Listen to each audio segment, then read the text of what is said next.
Hello everyone, मेरा नाम है आकाश चौबे और आज हम लोग स्टार्ट करने जा रहे हैं direct and inverse variation chapter को। ठीक है, तो चलिए सबसे पहले ये समझते हैं कि इस चैप्टर में हम लोग को पढ़ना क्या है। देखिए, इस चैप्टर का जो एग्जाम्पल है ये हमेशा हम लोग के डे टू डे लाइफ में हम लोग के सामने ऐसा एग्जाम्पल आते रहता है। ठीक है, और पढ़ने का अगर बात करें तो आप लोग इसके पहले यूनिटरी मेथड का सम्स बहुत सॉल्व किए होंगे। ठीक है, तो वहाँ पर भी इस टाइप का सम हम लोग देखे हैं। ठीक है, जब हम एग्जाम्पल देंगे कि किसको हम कंसिडर कर रहे हैं इस चैप्टर में, किस टाइप के एग्जाम्पल को, तो आपको समझ में आएगा कि हाँ ऐसा काम हम लोग पहले किए हुए हैं, लेकिन वो हम लोग किए हैं कब, यूनिटरी मेथड के केस में किए हैं। ठीक है ना। अब हम लोग देखेंगे इसको थोड़ा एक डिफरेंट अप्रोच से पढ़ने का कोशिश करेंगे इस चैप्टर को। ठीक है, तो चलिए बच्चे स्टार्ट करते हैं डायरेक्ट एंड इनवर्स वेरिएशन। ठीक है ना। तो देखिए, सबसे पहला बात आता है कि वेरिएशन हम किसको बोलते हैं। ठीक है, तो चलिए स्टार्ट करते हैं डेफिनेशन से वेरिएशन का। हम लोग वेरिएशन किसको बोलेंगे। सपोज करिए कि हमारे पास दो क्वांटिटी है। ठीक है, Q1 और एक क्वांटिटी है Q2। ठीक है, Q1 और Q2 हमारे पास दो क्वांटिटी है, तो हम क्या बोल रहे हैं, if the values of two quantities depend on each other in such a way that the change in one result in a corresponding change in the other. ठीक है ना, then the two quantities are said to be in variation. आपको समझ में आया हम क्या बोले कि कभी भी अगर दो क्वांटिटी लिए हैं हम, ठीक है, और ये दोनों इस तरीके से रिलेटेड है कि किसी एक में अगर चेंज करेंगे तो दूसरा भी चेंज होगा, तो हम क्या बोलेंगे कि ये दोनों किस में है, वेरिएशन में है, क्योंकि एक के चेंज होने से दूसरा भी चेंज हो रहा है। ठीक है ना, ये बात समझ में आया आप लोग को अच्छे से। जैसे सपोज करिए, हम एक बहुत छोटा सा एग्जांपल ले रहे हैं कि अगर सपोज करिए कि आपको कहीं गए, आप शॉप पे, स्टेशनरी शॉप पे गए और वहाँ पर जाकर के आप बोले कि हमको पेन चाहिए, तो अगर आप बोलेंगे हमको 2 पेन चाहिए, तो जो सपोज करिए आपसे वो लिया 10 रुपया। ठीक है, तो अब सपोज करिए अब आप बोलेंगे कि नहीं हमको 5 पेन चाहिए, तो अब आपको पहले के मुताबिक अधिक रुपया देना पड़ेगा। समझ में आ रहा है। 2 पेन का दाम अगर 10 है तो यूनिटरी मेथड से आप सॉल्व कर सकते हैं कि अच्छा 1 पेन का दाम 5 है, तो अब अगर हमको 5 पेन लेना है तो हमको 25 रुपीज़ पे करना होगा। तो देखिए यहाँ पे नंबर ऑफ पेन क्या हुआ, बढ़ा।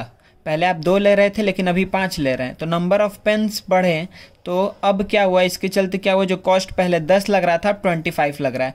तो एक में अगर चेंज आया तो दूसरे में भी चेंज आया। ठीक है ना, तो इसी को हम क्या बोल सकते हैं कि जो नंबर ऑफ पेन और ओवरऑल कॉस्ट जो है, जो आपको पे करना पड़ रहा है, ये दोनों क्या है, वेरिएशन में है। और किस टाइप के वेरिएशन में है इसको हम लोग अभी आगे देखेंगे और आपको समझ में भी आ गया होगा किस टाइप के वेरिएशन में है। ठीक है ना, तो सिंपली आपको समझ में आ गया कि वेरिएशन हम किसको बोल रहे हैं। वेरिएशन में देखिए वेरी वर्ड आता है। ठीक है, VARY वेरी वर्ड आता है, उसी से ये उसका रूट वर्ड वेराई है। ठीक है ना, तो वेरी में क्या होता है बच्चा, उसमें मतलब कि कोई भी चीज़ चेंज हो रहा है, बदल रहा है। ठीक है ना, तो जो वेरिएशन है हम हमेशा दो क्वांटिटी के बीच में देखेंगे। ठीक है, सच दैट कि एक के चेंज होने से दूसरा भी चेंज होगा, तो हम क्या बोलेंगे कि हाँ ये दोनों किस में है, वेरिएशन में है।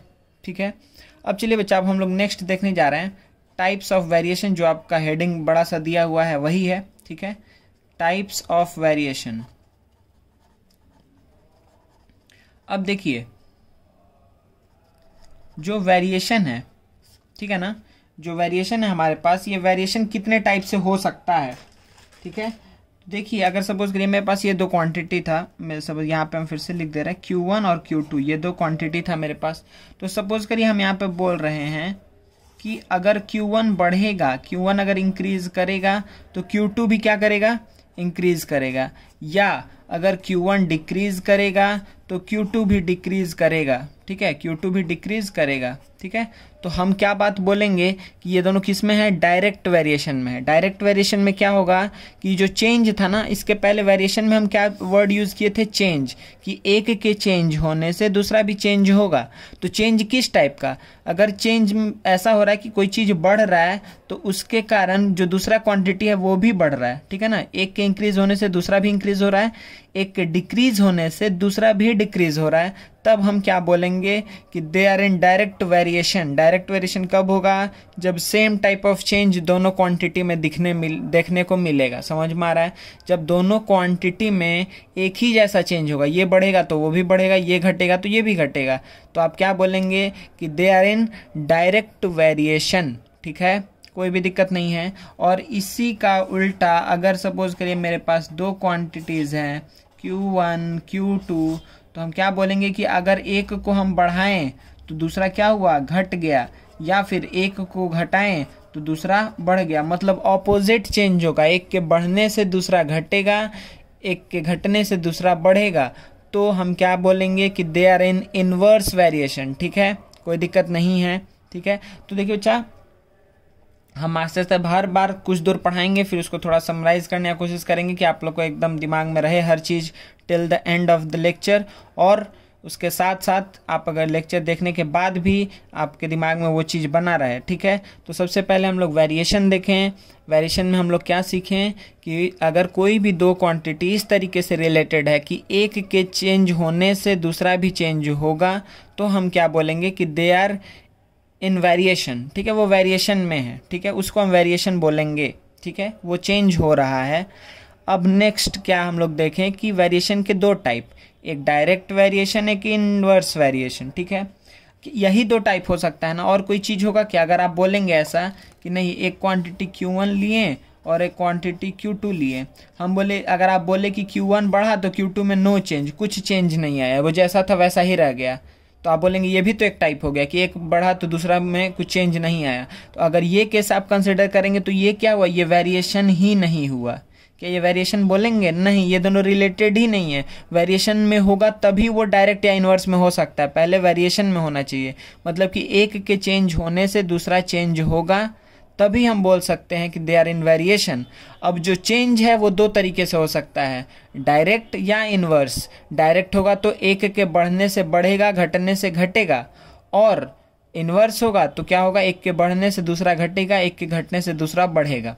बहुत अच्छे से समझ में आ गया।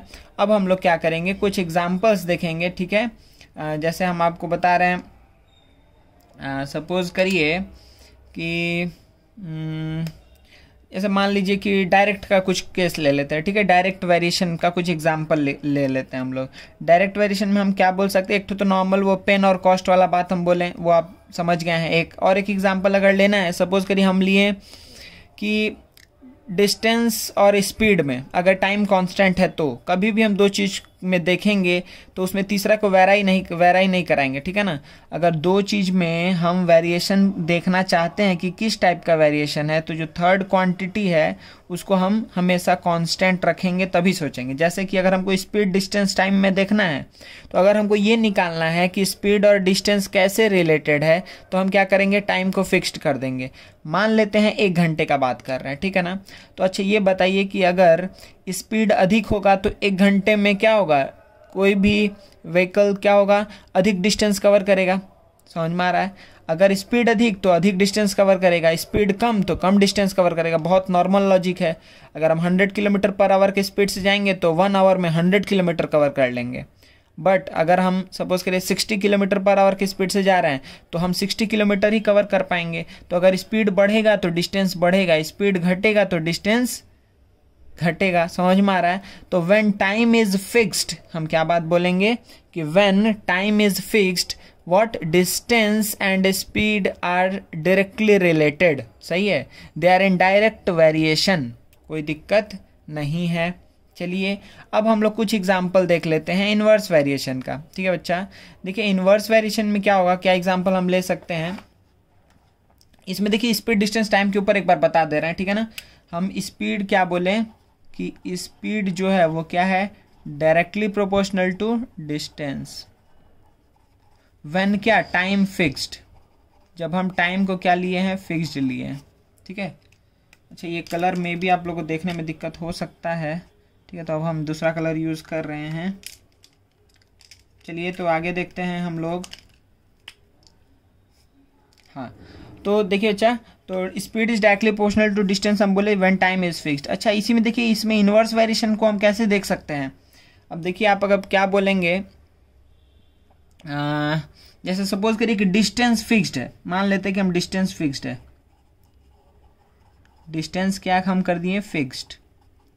अगर डिस्टेंस फिक्स्ड कर दिए कि हमको यहाँ से लेकर के यहीं तक जाना है, तो आप बताइए स्पीड और टाइम में कैसा रिलेशन होगा, स्पीड और टाइम में कैसा रिलेशन होगा। आप सोचिए कि हमको इतना, सपोज करिए ये 100 किलोमीटर है। ठीक है, यहाँ से ए से बी 100 किलोमीटर से, तो ए से बी जाने में हमको 100 किलोमीटर ही जाना है, तो स्पीड और टाइम में क्या रिलेशन है।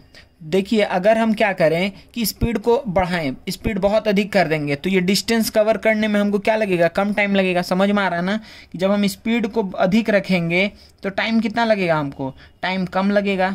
समझ में आ रहा है। अगर हम स्पीड को कम रखेंगे तो टाइम हमको अधिक लगेगा। बहुत ही नॉर्मल लॉजिक है कि हम किसी भी एक दूसरे से दूसरे जगह जा रहे हैं तो हम अधिक स्पीड में जाएंगे तो जल्दी पहुंच जाएंगे, कम स्पीड में जाएंगे तो देरी से पहुंचेंगे। समझ में आ रहा है ना। अगर ये 100 किलोमीटर, अगर हम 50 किलोमीटर पर आवर की स्पीड से जाएंगे तो 2 आवर में हम यहाँ से यहाँ पहुंच जाएंगे। अगर 50 से जाएंगे तो 2 आवर्स लगेगा।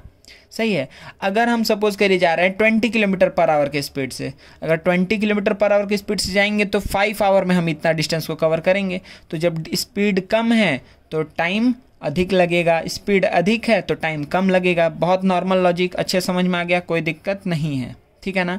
तो ये किसका केस हुआ, when distance is fixed time and speed are what, inversely related. कोई दिक्कत नहीं है।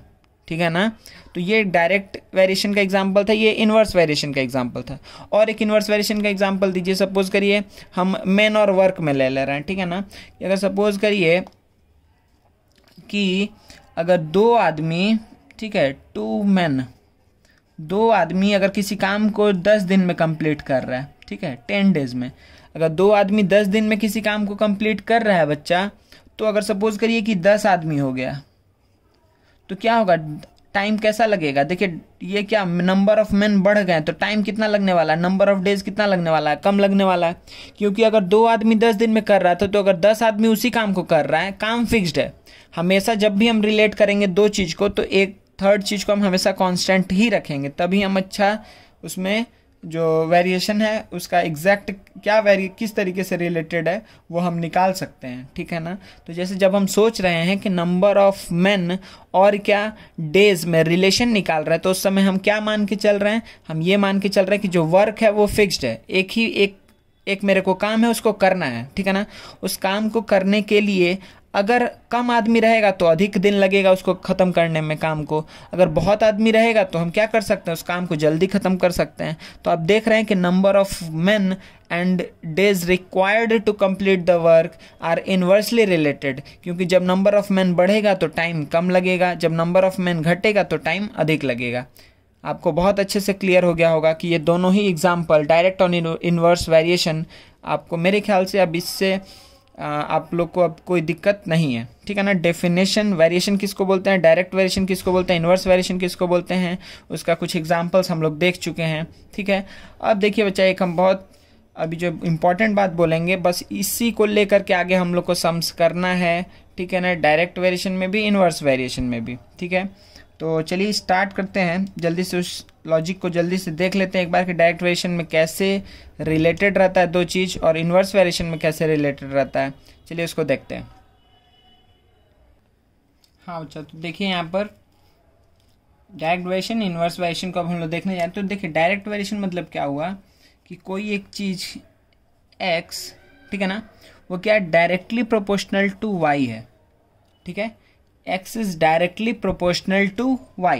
अच्छा, प्रोपोर्शनलिटी का साइन को हटाने के लिए हमेशा हम कोई एक कांस्टेंट लाते हैं। ठीक है। तो हम क्या बोल सकते हैं कि x इज इक्वल्स टू के वाई। ठीक है। या फिर हम क्या बोल सकते हैं कि x by Y is equals to K. ठीक है। x by Y is equals to K. ठीक है। अच्छा, अब अगर आपको या इस स्टेप में प्रॉब्लम है कि सर ये क्या लिख दिए x is directly proportional to y, तो बहुत कुछ नहीं सोचना, आप सिंपली ये स्टेप को ध्यान दीजिए। ठीक है ना। आप लोग फिजिक्स में भी आगे पढ़ेंगे ये चीज़ आपको हमेशा आप इनकाउंटर करेंगे जब भी पढ़ते समय, मैथ्स में भी और फिजिक्स में भी। ठीक है। इवन केमिस्ट्री में भी। चलिए, अच्छा, अगर कोई चीज़ इन्वर्सली प्रोपोर्शनल है तो हम उसको कैसे लिखते हैं कि x is inversely proportional to y। ठीक है। तो फिर से हमको क्या करना है, प्रोपोर्शनैलिटी का साइन हटाने के लिए कोई एक कांस्टेंट लाना है by y, where k is universal constant. ठीक है ना। तो अब हम क्या बोल सकते हैं कि xy is equals to k। देखिए बहुत इंपॉर्टेंट और बहुत ही इजी ये चीज़ है जो आपको अच्छे से दिमाग में रखना है। वो क्या है कि in case of direct variation हमेशा क्या होता है बच्चा, in case of direct variation हमेशा आपको क्या देखने मिलेगा कि जो रेशियो है वो कांस्टेंट, हम लिख रहे हैं यहाँ पर कि डायरेक्ट वेरिएशन के केस में हमेशा आपको क्या देखने मिलेगा कि जो रेशियो है वो कांस्टेंट, रेशियो कांस्टेंट, रेशियो हमेशा सेम रहेगा, कभी नहीं बदलेगा, ठीक है। अच्छा, इस केस में आपको क्या देखने मिलेगा कि जो प्रोडक्ट है वो कांस्टेंट है, ठीक है। रेशियो कांस्टेंट, इसमें प्रोडक्ट कांस्टेंट, ठीक है, कोई दिक्कत नहीं है ना। चलिए देखिए इसका मतलब क्या हुआ, एक बार हम छोटे में समझाने का कोशिश करते हैं, देखते हैं आप लोगों को समझ में आता है कि नहीं, कि इस चीज़ को कि हम क्या लिखें इस चीज़ को समझाते हैं। जैसे सपोज करिए, बहुत इजी एग्जांपल लेते हैं कि जैसे हम बोल रहे हैं कि सपोज करिए अगर मान लेते हैं हम यहाँ पर ले रहे हैं कि 4 पेन का दाम कितना है, से 20 रुपीज़, ठीक है। 4 पेन का प्राइस है 20 रुपीज़। तो आपको क्या पता है कि 6 का प्राइस कितना होगा, 30।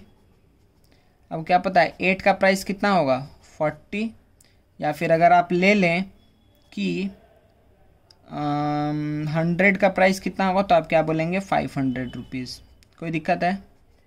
आपको ये कैसे पता चला, क्यों हम इतना जल्दी कर रहे हैं? सिंपली हम 5 से मल्टीप्लाई कर रहे हैं। क्यों? क्योंकि 4 पेन का दाम 20 रुपया, तो 1 पेन का दाम कितना होगा, 5 रुपया। 1 पेन का दाम पता है तो हम ये सारा चीज़ लिख सकते हैं, कोई दिक्कत नहीं है। तो ये हम क्या बोल रहे हैं कि रेशियो कांस्टेंट, मतलब कि डायरेक्ट वेरिएशन में क्या होता है कि अगर आप इसका रेशियो ले, यहाँ पर देखिए तो इसका रेशियो क्या आने वाला है, 1 मिनट, देखिए यहाँ पर ये रेशियो क्या आएगा, ध्यान दीजिए, ये रेशियो क्या आएगा, ये रेशियो अगर हम लें किसका, number of pen to the price, overall price, ठीक है। तो इसका हम रेशियो ले रहे हैं, तो क्या करेंगे, 4/20 करेंगे तो कितना आएगा, 1/5 आएगा। अगर आप नंबर ऑफ पेन बाई 30 करिए, number of pen by total cost इस केस में करिए तो भी क्या आएगा आपका, 1/5। अगर आप इस केस में करेंगे तो भी क्या आएगा, 1/5। इस केस में करेंगे तो भी क्या आएगा, 1/5। तो यही हम बोल रहे थे तब से कि अगर कोई भी दो चीज किसमें है, डायरेक्ट वेरिएशन में है, तो क्या सेम होगा, रेशियो हमेशा सेम होगा। अगर number of pen to the total cost अगर किसमें डायरेक्ट वेरिएशन में है, तो इन दोनों का रेशियो हमेशा एक कोई कांस्टेंट नंबर होगा। और इस केस में वो कांस्टेंट नंबर जो k है, इस केस में जो कांस्टेंट है वो क्या है, 1/5 है। समझ में आ रहा है ना? इसी तरीके से हम लोग निकाल रहे हैं, ठीक है ना, कि in case of direct variation क्या होगा कि जो रेशियो होगा दोनों क्वांटिटी का वो हमेशा क्या होगा, सेम होगा। चलिए इनवर्स वेरिएशन में भी देख लेते हैं। अच्छा, स्पीड डिस्टेंस टाइम वाला भी हम लोग देखे थे ना, स्पीड डिस्टेंस टाइम का, कि डिस्टेंस अगर फिक्स्ड है तो speed is inversely proportional to time. तो मान लेते हैं कि हम यहाँ पर डिस्टेंस कितना है, डिस्टेंस को ले लिए, सपोज करिए 1000 किलोमीटर्स, ठीक है, 1000 kilometre is the distance. Now we have to find relation between speed and time.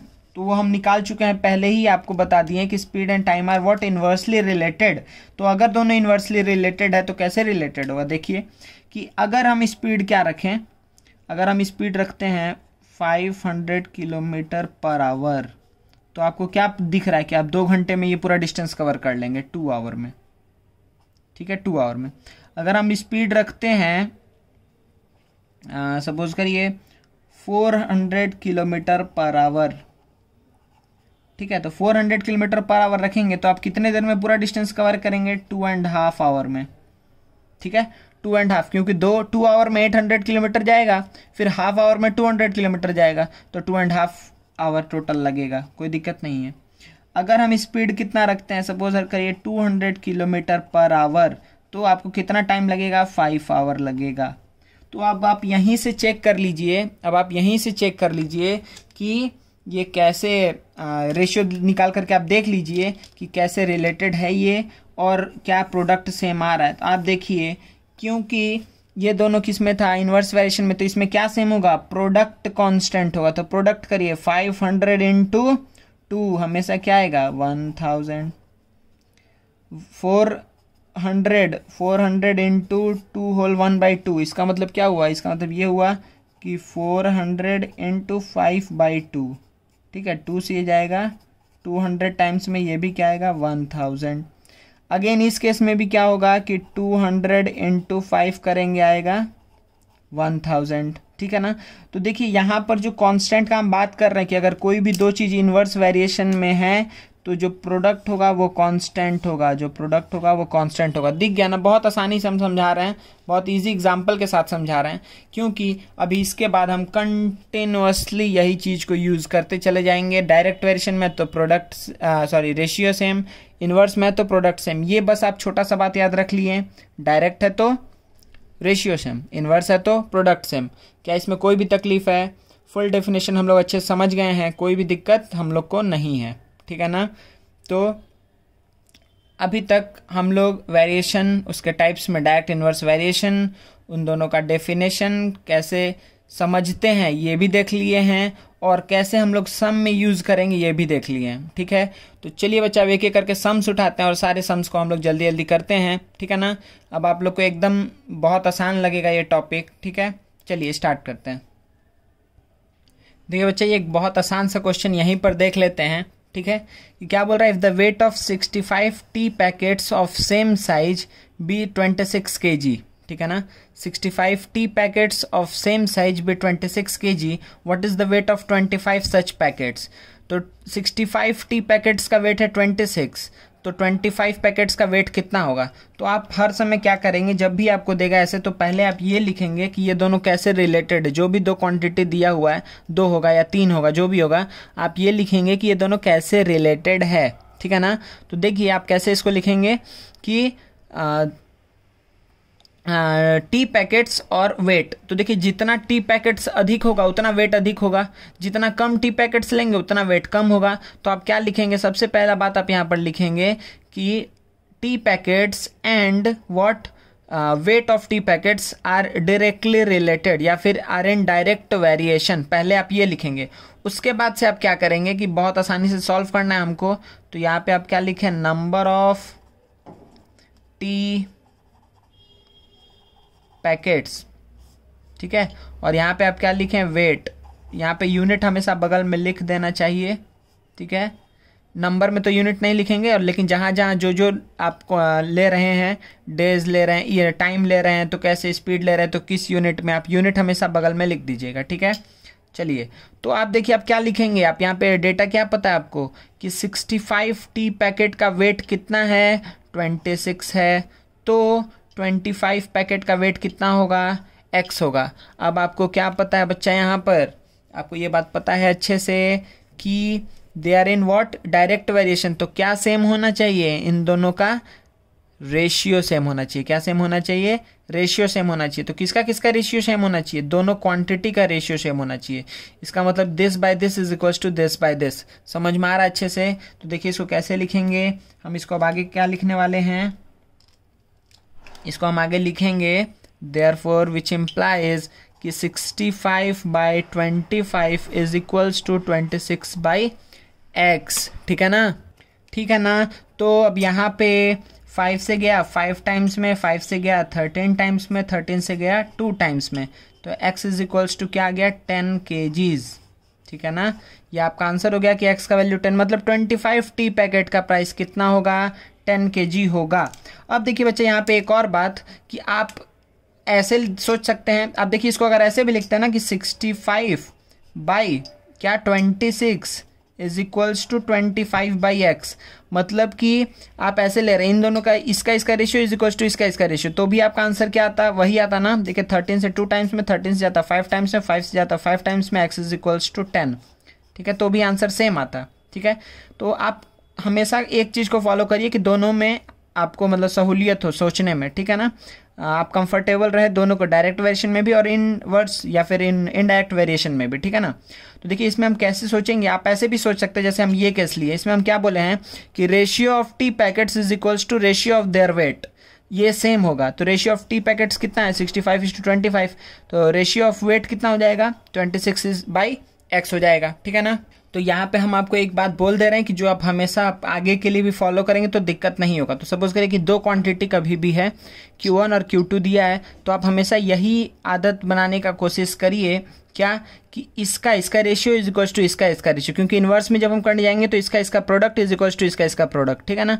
तो हम इस तरीके से लेंगे। इसीलिए अभी हम यहाँ पर क्या ले लिए हैं, this by this is equals to this by this, क्योंकि यहाँ पे क्रॉस मल्टीप्लाई कर देंगे तो दोनों का वैल्यू सेम आएगा। डायरेक्ट में आपको दिक्कत नहीं होने वाला, ठीक है, डायरेक्ट वेरिएशन में कोई दिक्कत नहीं होगा, लेकिन इन्वर्स में जब आप सोचेंगे तो उसमें बढ़िया सोचना पड़ेगा, इसलिए कोई एक आदत डालिए, ठीक है। तो हर बार आप ऐसे ही कर लीजिएगा, ठीक है ना, कि 65/26 इज इक्वल्स टू 25/x, मतलब इसका और इसका रेशियो इज इक्वल्स टू इसका और इसका रेशियो। इसमें कंफ्यूज एकदम नहीं होना, इसीलिए हम ये वाला टॉपिक उठाए, नहीं तो हम बस सॉल्व करके आगे बढ़ जाते हैं, ठीक है। लेकिन अगर आपको लग रहा है कि नहीं ये ऐसे भी कर रहे तो भी सही है, हाँ, तो इस केस में सही आने वाला, कोई दिक्कत नहीं है, ठीक है। हम आपको क्या बोले कि इसका रेशियो इज इक्वल्स टू इसका रेशियो, जो हम यहाँ पर किए हैं, आप ऐसे करिएगा तो आंसर हमेशा तो सेम ही आएगा दोनों ही केस में, ठीक है। लेकिन इन्वर्स भी जब आप करने जाएंगे तो एक ही अप्रोच अगर आगे कंटिन्यू करेंगे तो आपको उसमें दिक्कत नहीं आएगा, ठीक है। चलिए नेक्स्ट क्वेश्चन लेते हैं हम लोग। देखिए बच्चे, दो बहुत आसान सम है। क्या बोल रहे हैं यहाँ पर, अच्छे से देखिए कि इस दोनों केस में आपको ये जो ब्लैंक से इसको फिल करना है, ठीक है। यहाँ पर ये दोनों, यहाँ पर फिर ये इसको फिल करना है। तो इस केस में क्या बोला कि x and y are in direct variation, और इसमें x and y are in inverse variation. तो जब डायरेक्ट वेरिएशन में रहेगा तो क्या होगा, रेशियो सेम होगा। जब इनवर्स वेरिएशन में क्या होगा है तो क्या होने वाला है कि प्रोडक्ट सेम होगा, ठीक है। तो चलिए इसी को फॉलो अप करते हैं और इसका आंसर जल्दी जल्दी लिखते जाते हैं कि यहाँ पर हम क्या बोलेंगे कि अगर ये 2.5 है, ये 5 है, ठीक है, तो इस दोनों का रेशियो क्या आएगा, जल्दी बताइए। तो इन दोनों का रेशियो आ जाएगा 2.5/5, इसका मतलब कि 25/50 इज इक्वल्स टू 1/2, मतलब 1/2 है, क्योंकि ये डायरेक्ट वेरिएशन में है, ठीक है। तो इन दोनों का भी रेशियो कितना आना चाहिए, 1/2, इन दोनों का भी रेशियो कितना आना चाहिए, 1/2, और इन दोनों का भी रेशियो कितना आना चाहिए, 1/2, ठीक है। सबका रेशियो 1/2 आना चाहिए। ये बात आपको पता चल रहा है अच्छे से, एक मिनट, हाँ। तो देखिए, तो इसका आंसर क्या होगा हमको, अच्छा मान लीजिए हम यहाँ पे लिख दे रहे ABC, ठीक है ना, ABC लिख दिए, तो A का वैल्यू क्या होगा। तो आपको क्या पता है कि अगर ये x और y किस में है, डायरेक्ट वेरिएशन में है, तो इन दोनों का रेशियो, जैसे हम यहाँ पर बताए थे ना, एक छोटा सा एग्जांपल ले करके आपको, ये वाला एग्जांपल लिए थे ना कि हर बार 1/5 आ रहा, तो जितना बार भी आप रेशियो लेंगे, भले ये चेंज होते जा रहा है, हर बार रेशियो हमेशा 1/5 आएगा। सिमिलरली यहाँ पर इसका रेशियो क्या है, 1/2, तो इसका भी रेशियो क्या आएगा, 1/2। तो हम क्या लिखेंगे कि अच्छा A/8 इज इक्वल्स टू 1/2 आना चाहिए। तो A का वैल्यू क्या हो जाएगा, 4 दिख रहा है आपको, तो आप A की जगह क्या लिखेंगे कि 4। सिमिलरली आप क्या लिखेंगे कि B/24 क्या आना चाहिए, 1/2, तो B का वैल्यू क्या हो जाएगा, 12, तो आप क्या लिखेंगे यहाँ इसके जगह पे 12। सिमिलरली 21/C कितना आना चाहिए, 1/2, तो C का वैल्यू क्या आ जाएगा, 42, ठीक है। तो आप यहाँ पे क्या बोलेंगे, इसका वैल्यू क्या हो जाएगा, 42। समझ में आ रहा है। तो जब यहाँ पर 4, 12 और 42 होगा, तब जितना भी रेशियोज है सब कितना होगा, 1/2 होगा, कोई दिक्कत नहीं है। सिमिलरली हम यहाँ पर क्या बोलेंगे कि ये किस में है, इन्वर्स वेरिएशन में है। समझ में आ रहा है, इन्वर्स वेरिएशन में है तो क्या होना चाहिए, x और y का प्रोडक्ट हमेशा कांस्टेंट आना चाहिए, मतलब मल्टीप्लाई करने पे हमेशा सेम आना चाहिए। तो देखिए यहाँ पे ये दोनों वैल्यू हमको पता है, तो इन दोनों को अगर मल्टीप्लाई करेंगे तो कितना आएगा, हम मल्टीप्लाई किए तो आया 80। तो आपको क्या दिख रहा है कि इन दोनों को मल्टीप्लाई करने पे 80 आना चाहिए, तो आप इसका वैल्यू क्या बोलेंगे, 40। इन दोनों को मल्टीप्लाई करने पे 80 आना चाहिए, तो आप इसका वैल्यू क्या बोलेंगे, 4। इन दोनों को भी मल्टीप्लाई करने पे क्या आना चाहिए, 80, तो इसका वैल्यू आप क्या बोलेंगे, 16। इन दोनों को भी मल्टीप्लाई करने पे 80 आना चाहिए, तो इसका वैल्यू आप क्या बोलेंगे, 1। कोई दिक्कत नहीं है ना, ठीक है, कोई भी प्रॉब्लम नहीं है, ठीक है। आप वैसे भी कर सकते थे कि यहाँ पे ले लेते हैं कुछ भी ABCD ले लेते हैं, तो 2 × A इज इक्वल्स टू 80 लिखते हैं आप, तो A का वैल्यू आता 40। फिर 4 × 20 is equals to B × 20 is equals to 80, तो फिर B का वैल्यू आ जाता है 4। समझ में आ रहा है, इस तरीके से आप सॉल्व कर लेते हैं, कोई दिक्कत नहीं है। तो ऐसा कभी सम आएगा जहाँ पे हमेशा एक रेशियो आपको दे देगा और सारा डिफरेंट रेशियोज का वैल्यू पूछेगा, तो अगर दोनों डायरेक्ट वेरिएशन में होगा तो आप रेशियो सेम करते जाइएगा, अगर दोनों इन्वर्स वेरिएशन में होगा तो प्रोडक्ट सेम करते जाइएगा, ठीक है। चलिए नेक्स्ट क्वेश्चन देखते हैं, ये सबसे आसान क्वेश्चन में से था। चलिए आगे बढ़ते हैं। चलिए बच्चा, फिर और दो एक आसान क्वेश्चन देख लेते हैं बस आपको समझाने के लिए, ठीक है। इसके बाद से हम लोग अच्छे क्वेश्चंस करना स्टार्ट करेंगे, ठीक है। देखिए यहाँ पे क्या बोल रहा है, अ कार ट्रेवल्स 432 एक सेकंड, हाँ। A car travels 432 kilometre on 48 litres of petrol, ठीक है, 432 kilometre on 48 litres of petrol. How far would it go on 20 litres of petrol, तो 20 लीटर में कितना जाएगा। तो आपको ये क्या दिख रहा है, किस टाइप का वेरिएशन है, पहले आप ये बता दीजिए कि डायरेक्ट वेरिएशन है या इन्वर्स वेरिएशन है या क्या है, ठीक है। तो आप जल्दी से इसको देखिए और बताइए। तो आप क्या बोलेंगे कि जितना अधिक पेट्रोल रहेगा उतना डिस्टेंस कवर करेगा, जितना कम पेट्रोल रहेगा उतना कम डिस्टेंस कवर करेगा। तो आप क्या बोलेंगे, ये क्या है, डायरेक्ट वेरिएशन है, ठीक है, ये डायरेक्ट वेरिएशन है, ठीक है। तो अगर डायरेक्ट वेरिएशन है तो हम कैसे लिखने वाले हैं, आपको पता है। आप क्या लिखेंगे, डिस्टेंस कवर्ड, ठीक है, या डिस्टेंस ट्रेवल्ड, डिस्टेंस कवर्ड या डिस्टेंस ट्रेवल्ड लिखिएगा, ठीक है, किलोमीटर में। और यहाँ पे क्या, पेट्रोल किसमें, लीटर्स में। चलिए, तो आपको क्या पता है कि 432 kilometre and 48 litres of petrol. तो क्या पूछ रहा है कि 20 लीटर में कितना जाएगा। तो ये किस में है, डायरेक्ट वेरिएशन में है। क्योंकि डायरेक्ट वेरिएशन में है तो हम क्या बोलेंगे, इसका हमेशा रेशियो क्या होगा, सेम होगा। डिस्टेंस ट्रेवल्ड और पेट्रोल का रेशियो हमेशा सेम होगा। तो आप क्या लिखेंगे कि 432/48 इज इक्वल्स टू x/20। कोई दिक्कत नहीं है। अब देखिए ये क्या आ जाएगा, 4 से जाएगा 5 टाइम्स में, 4 से जाएगा 12 टाइम में, ठीक है ना। 12 से जाएगा ना, 12 से जाएगा 3 टाइम्स में 36, 6 टाइम्स में 72, ठीक है।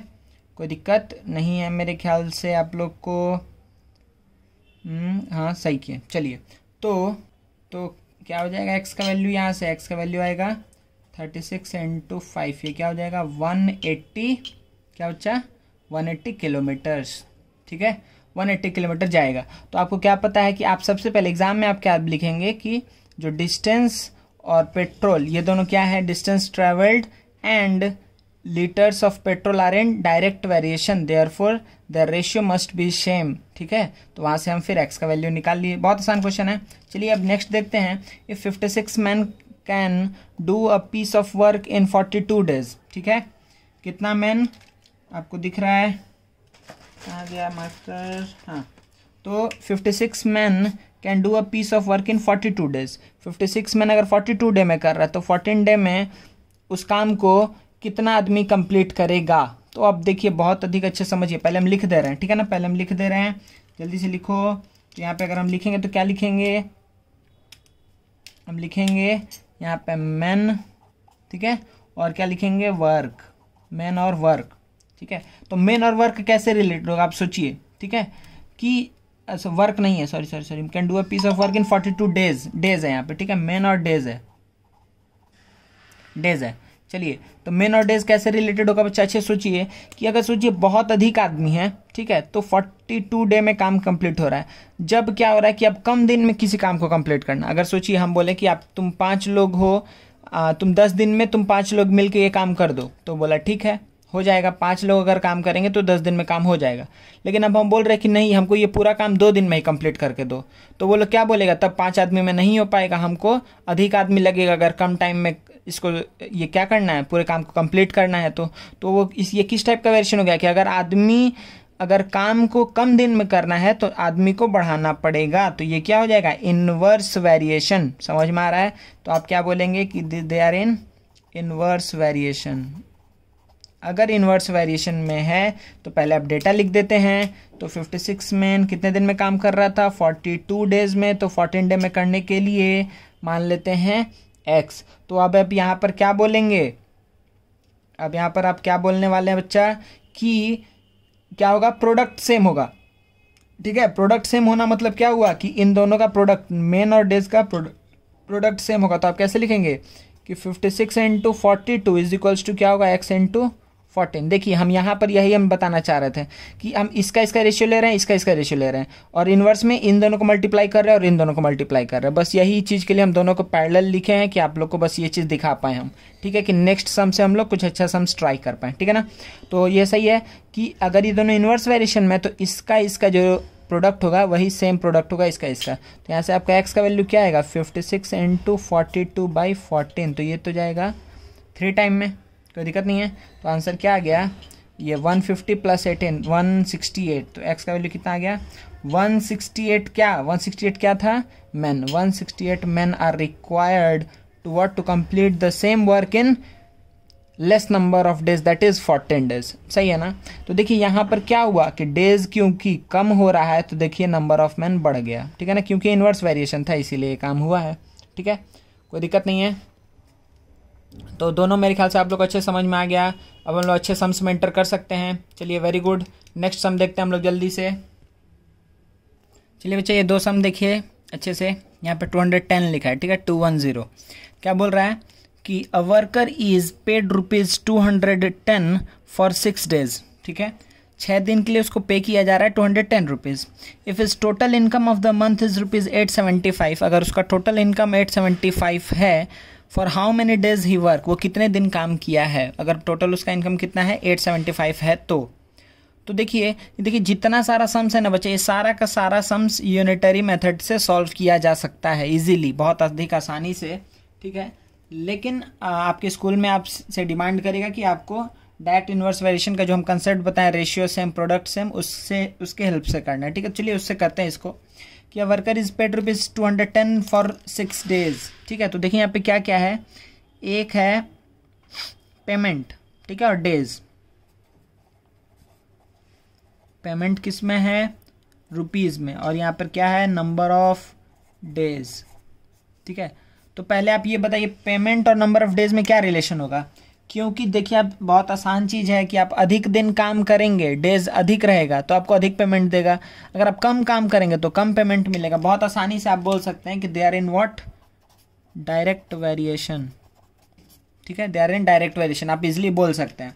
चलिए तो अब देखिए पेमेंट कितना मिला उसको 210, कितने दिन में, 6 दिन में, तो उसको 875 रुपीज़ अगर मिला है, ठीक है, at the end of the month, तो कितना दिन काम किया होगा, तो मान लेते हैं कि लेट वो x डेज काम किया होगा, ठीक है, सच दैट कि उसको कितना मिला 875 मिला है, ठीक है ना, कोई दिक्कत नहीं है। तो ये दोनों क्या है, ये दोनों है डायरेक्ट वेरिएशन में, तो हम क्या लिखेंगे, therefore 210/6 is equals to 875/x, और हम क्या लिख सकते हैं, x इज इक्वल्स टू 875 × 6/210, ठीक है ना। चलिए तो इसको हम लोग सॉल्व कर लेते हैं इजीली। किससे सॉल्व किया जाए बच्चा, हाँ 7 से जा रहा है, तो देखिए 7 3 जा 21, ठीक है, और ये 7 से जाएगा तो कितना आएगा यहाँ पर 7 1 जा 7, ठीक है, 1 7 7 2 जा 14, 7 5 जा 35, कोई दिक्कत नहीं है। फिर 5 से जाएगा 6 टाइम में, 5 से जाएगा 25 टाइम्स में, 6 से ये 6 कैंसिल आउट हो जाएगा, तो x इज इक्वल्स टू क्या होगा 25, कोई दिक्कत नहीं है ना। तो क्या हुआ, इसका मतलब आंसर क्या निकला आपका आंसर निकला है कि उसको कितना है, अगर वो 25 डेज वर्क करेगा, अगर वो 25 डेज वर्क करेगा तो उसको कितना मिलेगा 875 मिलेगा। दिस इज द आंसर, ठीक है, कोई दिक्कत नहीं है, ठीक है ना, बहुत आसान सम था ये भी। चलिए नेक्स्ट सम देखते हैं, इसको अच्छे समझिएगा, जिस तरीके से हम बोलेंगे उस तरीके से समझने की कोशिश करिएगा, पहले आप खुद से ट्राई कर लीजिए। क्या बोल रहा है कि a hostel had ration for 100 students, ठीक है, 100 बच्चों के लिए उसके पास खाना है, कितने दिन के लिए, 40 दिन के लिए, फॉर 40 डेज, मतलब कि उस जो भी हॉस्टल है उसमें 40 दिन के लिए 100 बच्चों का खाना अवेलेबल है इजीली, ठीक है। अच्छा, आफ्टर 4 डेज, 4 दिन तक वैसे ही सब बच्चा खाना खाया, 4 दिन बाद क्या हुआ 20 more students join the hostel, क्या हुआ कि 20 और बच्चे आ गए उस हॉस्टल में, ठीक है। तो पूछ रहा है कि अब वो खाना कितने दिन तक चलेगा। तो सबसे पहले आप ये बताइए बच्चा हमको कि यहाँ पर जो चीज़ है ये क्या इसमें है, डायरेक्ट वेरिएशन में या इनवर्स वेरिएशन में। तो आप इजीली क्या बोल सकते हैं यहाँ पर कि देखिए कि अगर नंबर ऑफ स्टूडेंट कम होगा, क्योंकि खाना फिक्स्ड अमाउंट में है, आप लोग ये पहले समझिएगा, क्योंकि खाना फिक्स्ड अमाउंट है, सपोज करिए 100 kg है, ठीक है ना, 100 kg है खाना, तो अगर क्या हो रहा है कि अगर बच्चे 100 हैं तो 40 दिन तक चल रहा है, लेकिन अगर बच्चे अधिक हो गए तो वही खाना तो अब कम दिन चलेगा ना, समझ में आ रहा है। बहुत अच्छे समझ में आ रहा होगा कि अगर नंबर ऑफ स्टूडेंट बढ़ गए हैं तो फिक्स्ड अमाउंट जो खाना था वो क्या होगा, अब जल्दी ख़त्म हो जाएगा क्योंकि बच्चे बढ़ गए हैं। ठीक है, क्योंकि बच्चे बढ़ गए हैं तो सब थोड़ा एक दिन का कंजम्पशन क्या हो गया, अधिक हो गया। तो क्या होगा, जो अगर 40 दिन चलने वाला था जो खाना, अब वो 40 दिन नहीं चल पाएगा। तो लेकिन देखिए आपको इसको सॉल्व कैसे करना है, क्योंकि इसमें क्या बोला है, 4 दिन बाद से कोई ज्वाइन किया है। तो पहले आप क्या बोलेंगे कि सिंस आफ्टर 4 डेज क्या हुआ, 20 स्टूडेंट्स ज्वाइन द हॉस्टल। तो आप कैसे लिखेंगे इस चीज़ को, आप बोलेंगे देखिए पहले क्या था कि 100 स्टूडेंट के लिए 100 दिन का खाना इजीली अवेलेबल है, लेकिन क्या हुआ आफ्टर 4 डेज क्या हुआ कि 20 स्टूडेंट ऐड हो गए, 20 स्टूडेंट ऐड हो गए।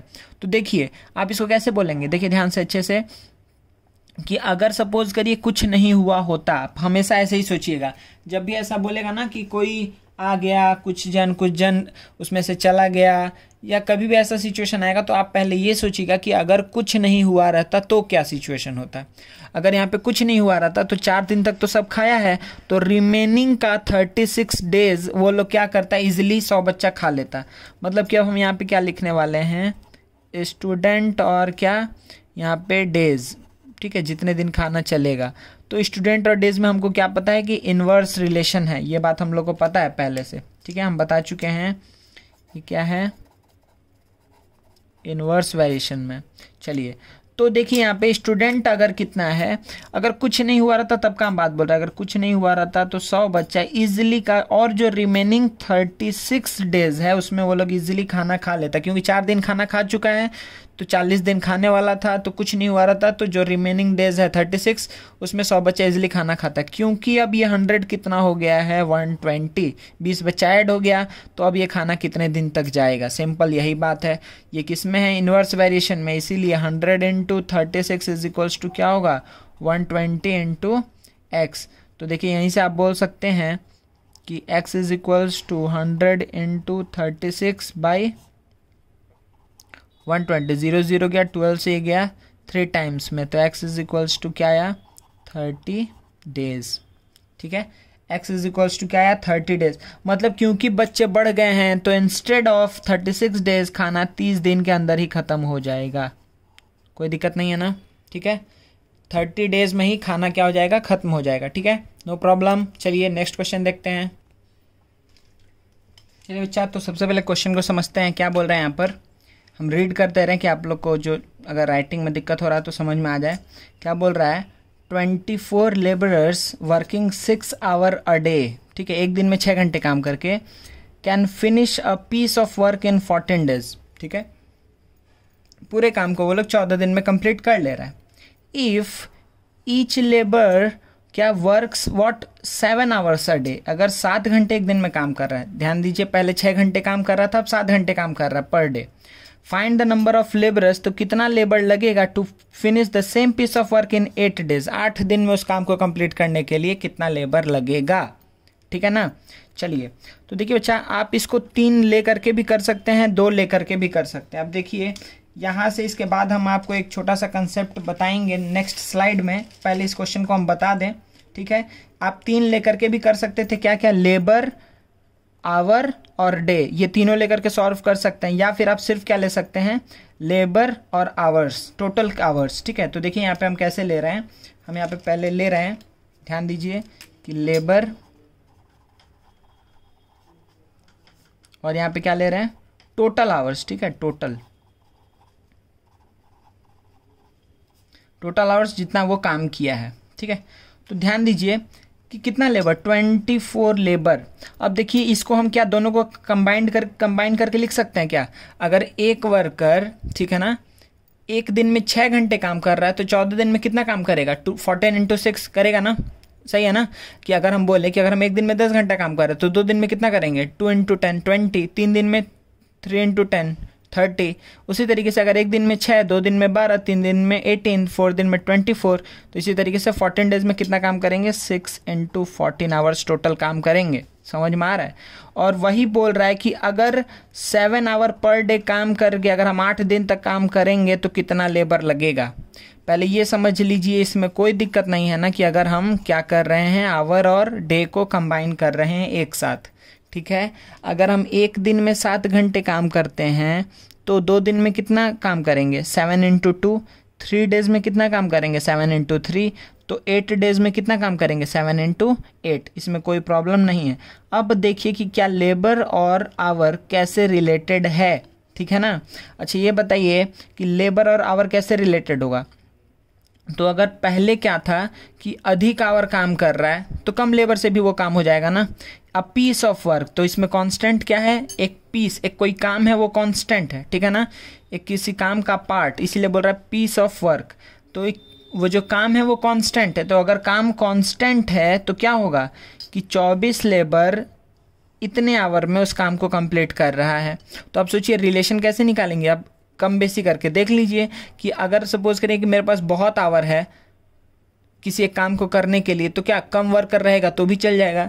लेकिन अगर हमारे पास कम टाइम है किसी काम को करने के लिए तो अधिक लेबर लगेगा। समझ में आ रहा है ना। तो अगर ये दोनों क्या होगा, इन्वर्सली रिलेटेड होगा। ये बात आप पहले समझ लीजिए, ठीक है ना। ये दोनों किस में होंगे, they are in what, inverse variation. They are in what, inverse variation. तो कहाँ लिख दे इनवर्स, यहाँ लिख देते हैं। हाँ, पहले तो ये समझ लीजिए कि दोनों इनवर्स वेरिएशन में है। इनवर्स वेरिएशन में क्यों बोल रहे हैं, बात समझ में आए, एक बार फिर से बोल दे रहे हैं कि अगर मेरे पास टाइम, आवर मतलब टाइम हुआ, तो टाइम अगर बहुत अधिक है तो कम आदमी भी उस काम को कर सकता है रोज थोड़ा थोड़ा करते करते, क्योंकि मेरे पास टाइम बहुत है तो कम आदमी भी उस काम को कंप्लीट कर सकता है। लेकिन अगर मेरे पास क्या है कि टाइम कम है तो अधिक वर्कर लगेगा उसको उस लिमिटेड टाइम में कंप्लीट करने के लिए उस काम को। समझ में आ रहा है, ठीक है। तो ये दोनों क्या हो गया, इन्वर्स वेरिएशन में। क्योंकि इन्वर्स वेरिएशन में है तो हम क्या बोलेंगे कि therefore they are in inverse variation, therefore 24 into 6 into 14 is equals to x into 7 into 8। Therefore x is equals to 24 into 6 into 14 by what, 7 into 8, ठीक है ना। तो 7 से 2 गया, 2 टाइम्स में गया 14, 8 से गया 3 टाइम्स में, ठीक है। तो x इज इक्वल्स टू क्या गया, 3 इंटू 8, 18 इंटू 2, 36 वॉट, 36 लेबर्स। सही है, 36 लेबर्स। तो ये आपका क्या हो गया बच्चा, आंसर। बात समझ में आया अच्छे से। हम क्या बोलें, ये हम कंबाइन कर दिए हैं, ठीक है। इन दोनों को हम कंबाइन कर दिए हैं तो मेरे ख्याल से दिक्कत नहीं है आप लोग को। इन्वर्स वेरिएशन में था इसीलिए हम इसको मल्टीप्लाई किए इज इक्वल्स टू इसको, क्योंकि प्रोडक्ट सेम होना चाहिए। डायरेक्ट में होता तो हम क्या करते हैं कि रेशियो लेते हैं, ठीक है ना। कोई दिक्कत नहीं है। चलिए नेक्स्ट सम देखते हैं हम लोग, ठीक है। आगे बढ़ते हैं। देखिए बच्चे इस क्वेश्चन में क्या बोल रहा है कि इन 15 डेज, ठीक है, द अर्थ है, ठीक है, EARTH पिक्स अप कितना 1.2 into 10 to the power 8 kg of dust, ठीक है ना। 1.2 into 10 to the power of 8 kg of dust. 15 दिन में अर्थ इतना डस्ट उठा लेता है, ठीक है, फ्रॉम द एटमॉस्फेयर, एटमॉस्फेयर से उसके ऊपर आता है। In how many days it will pick up 4.8 into 10 to the power of 8 kg of dust, ठीक है। तो देखिए यहाँ पे सिंपली आपको क्या पता चल रहा है कि ये किस में है, किस वेरिएशन में है। देखिए जितना अधिक दिन होगा उतना अधिक डस्ट कलेक्ट होगा, उतना ही अधिक वो क्या पिकअप करेगा। समझ में आ रहा है, ठीक है। तो अगर 15 दिन में इतना kg ऑफ डस्ट हो रहा है तो अधिक डस्ट कलेक्ट होने के लिए और अधिक दिन लगेगा। समझ में आ रहा है। ये किस में है, डायरेक्ट वेरिएशन में। कैसे बोल सकते हैं, क्योंकि जितना ही अधिक दिन होगा उतना ही डस्ट अधिक कलेक्ट होगा, उतना ही वेट उसका अधिक होगा, ठीक है ना। कोई दिक्कत नहीं है। इसी तरीके से हम बोल सकते हैं कि अगर अधिक डस्ट आपको दिखा तो आप क्या बोल पाएंगे कि हाँ ये बहुत दिन में हुआ है। अगर कम डस्ट कलेक्ट हुआ है तो आप क्या बोलेंगे, बहुत कम दिन हुआ है, ठीक है। अधिक डस्ट मतलब अधिक दिन, कम डस्ट मतलब कम दिन। तो इसको कैसे करेंगे, बहुत आसानी से जल्दी से कर दे रहे हैं कि यहाँ पर क्या होगा, डेज, और क्या होगा यहाँ पे डस्ट, कलेक्टेड डस्ट किसमें, kg में। तो कितने दिन में, 15 दिन में कितना डस्ट कलेक्ट हो रहा है, 1.2 into 10 to the power of 8 kg of dust. तो x डेज में कितना कलेक्ट होगा, 4.8 into 10 to the power 8 kg। इसका मतलब x मतलब क्या लेंगे आप, रेशियो लेंगे, ठीक है।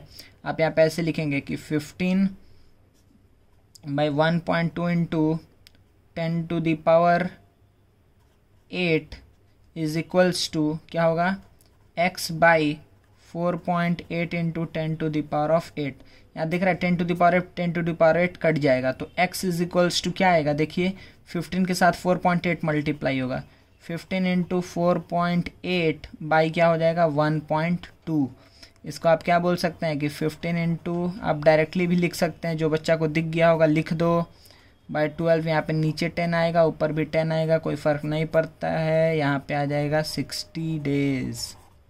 ठीक है, आप डायरेक्टली इसको भी देख करके बोल सकते हैं कि देखिए 15 दिन में इतना हो रहा है, तो ये इसका क्या है 4 टाइम्स ये वाला वैल्यू है, तो 4 टाइम्स अधिक डेज भी लगेगा। तो आपका आंसर क्या हो जाएगा, आप बोलेंगे therefore the answer is 60 days. ये आपका क्या हो जाएगा आंसर।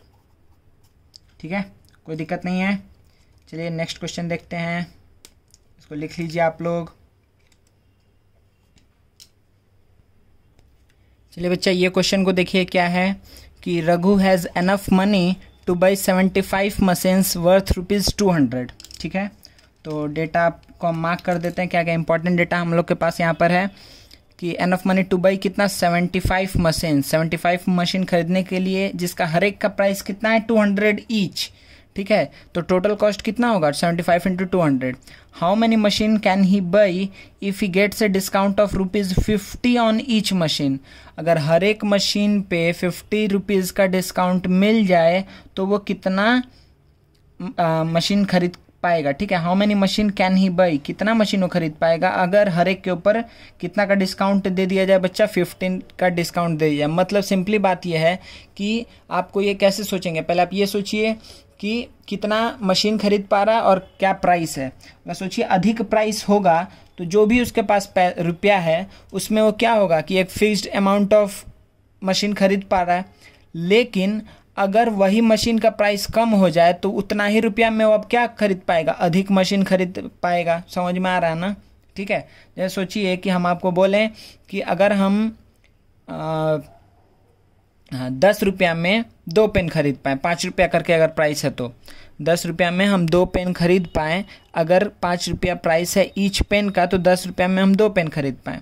तो वही बोल रहा है कि अगर हर एक पेन के ऊपर 3 रुपये का डिस्काउंट दे दे, ठीक है, तो आप 10 रुपये में कितना पेन खरीद पाएंगे। तो 10 रुपये में 3 रुपये का डिस्काउंट दिया तो पहले 5 में मिल रहा था, तो अब हमको कितना मिलेगा 2 रुपीज़ में मिलेगा। 5 रुपीज़ से 2 रुपीज़ प्राइस हो गया। तो सेंस क्या हुआ है कि प्राइस डिक्रीज किया है from 5 to 2। Now I can purchase how many pens, 5 pens at ₹10। ठीक है ना, तो 10 रुपीज़ में हम 5 पेन अब खरीद पाएंगे। समझ में आ रहा है, क्योंकि प्राइस कितना हो गया 2। तो उसी से इसको रिलेट करिए। ठीक है, और आप लोग इसको खुद से सॉल्व करिए, हम भी आंसर बताते हैं आपको। तो चलिए सबसे पहले हम लोग ये देख लेते हैं कि अगर उसके पास कितना रुपया है, टोटल रुपया उसके पास कितना है, क्योंकि वो कितना ले पा रहा है 75 मशीन ले पा रहा है 200 ईच करके, तो उसके पास टोटल कितना रुपया है। ठीक है, तो देखिए कि अगर एक मशीन का कॉस्ट कितना है, एक मशीन का कॉस्ट है 200, तो 75 मशीन का कॉस्ट कितना होगा 200 इंटू 75, तो ये हो जाएगा 150, उसके बाद से 20, तो ₹15,000। इसका मतलब उस आदमी के पास कितना रुपया, ये आप बोल सकते हैं ना, ये हम बोल सकते हैं इस डेटा को देख करके कि उस आदमी के पास मतलब रघु के पास ओवरऑल कितना मनी है, उसके पास 15,000 रुपीज़ है। ठीक है, चलिए अब देखिए नेक्स्ट क्या बोल रहा है कि 50 रुपीज़ उसको डिस्काउंट मिल रहा है, मतलब कि नाउ क्या हो गया कि प्राइस ऑफ ईच मशीन कितना हो गया 150, 200 माइनस 50 होगा ना। Now price of each machine कितना हो चुका है बच्चा 150। तो देखिए हम कैसे बनाएंगे, इसमें टेबल हम जो बना रहे थे कैसे बनाएंगे कि यहाँ पे लिख देते हैं मशीन और यहाँ पे लिख देते हैं प्राइस। ठीक है, तो अगर आप कितना 150 रुपीज़ अगर आपके पास है तो आप कितना मशीन ले सकते हैं, एक मशीन ले सकते हैं।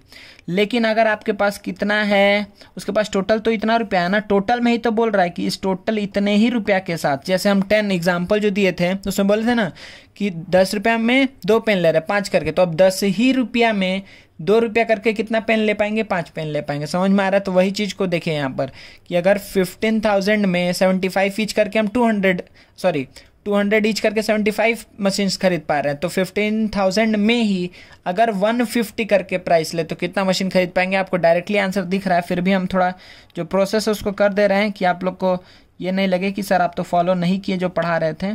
ठीक है, तो आपको क्या दिख रहा है, क्योंकि डायरेक्ट वेरिएशन में है तो क्या आएगा, यहाँ पे हम क्या लिख पाएंगे कि x into 15,000 is equals to क्या लिखेंगे, 1 इंटू 150, मतलब इन दोनों का प्रोडक्ट इज इक्वल्स टू इन दोनों का प्रोडक्ट, तो x इज इक्वल्स टू क्या आ जाएगा, सॉरी उल्टा कर दिए, यहाँ पे 150 होगा।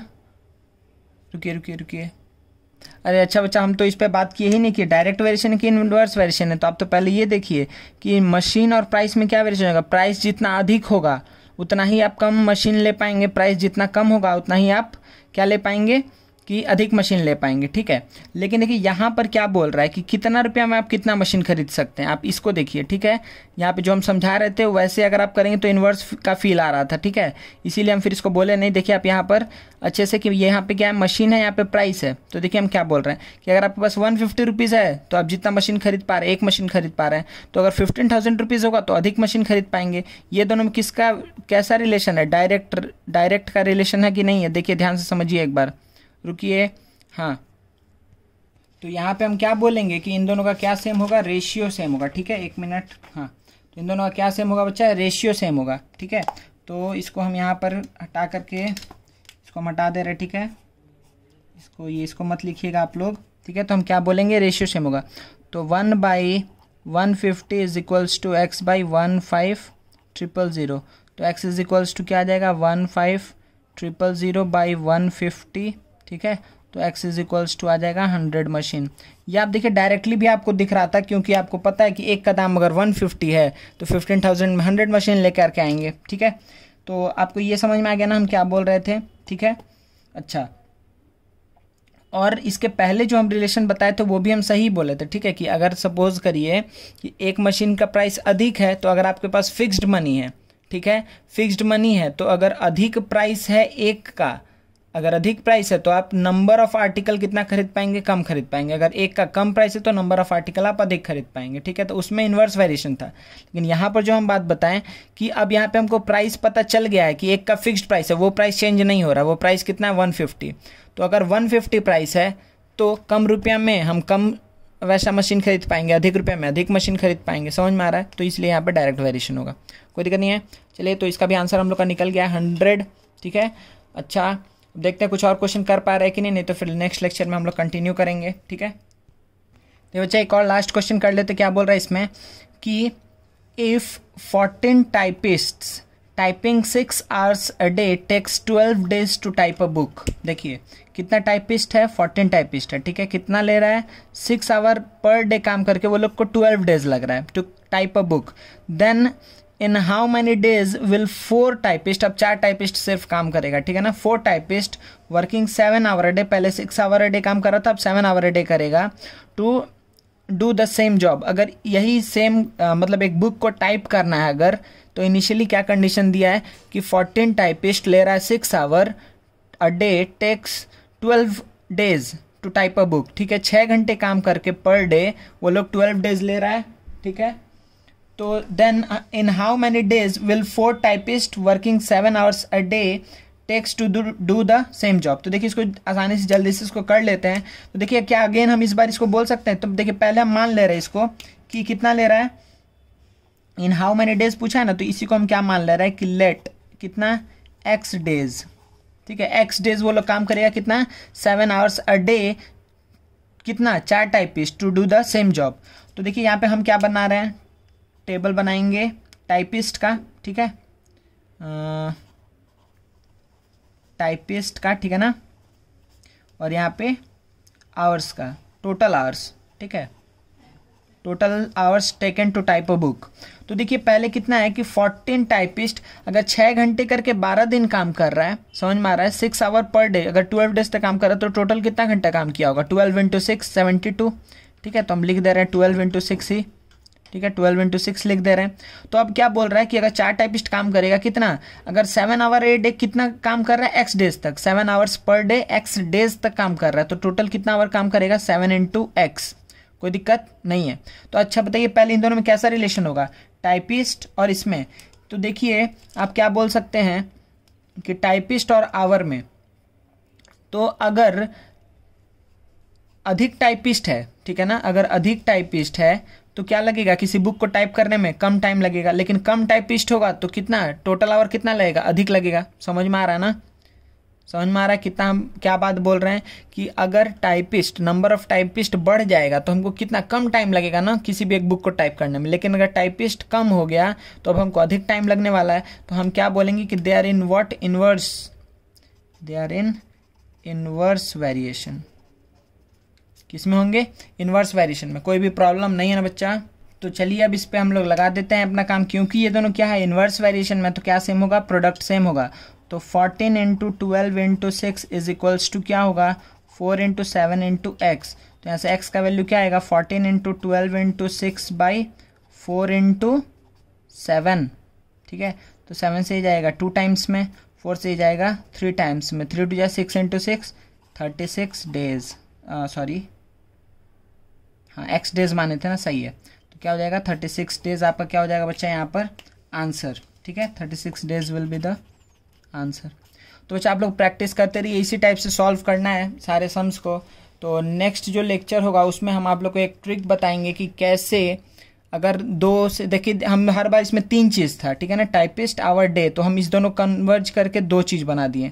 ठीक है, लेकिन अगर 3 रहे या 4 रहे, कैसा भी रिलेशन रहे, तो हम लोग कैसे सॉल्व करते हैं एक हम शॉर्टकट बताएंगे। ठीक है, उसके ही थ्रू आप लोग सॉल्व कर सकते हैं। ठीक है ना, फॉर द टाइम बिंग आप लोग को हम जितना क्वेश्चंस करवाए हैं ये सारे क्वेश्चंस को अच्छे से आप लोग प्रैक्टिस करिए। ठीक है ना, चलिए फिर हम लोग मिलते हैं नेक्स्ट क्लास में। Thank you very much.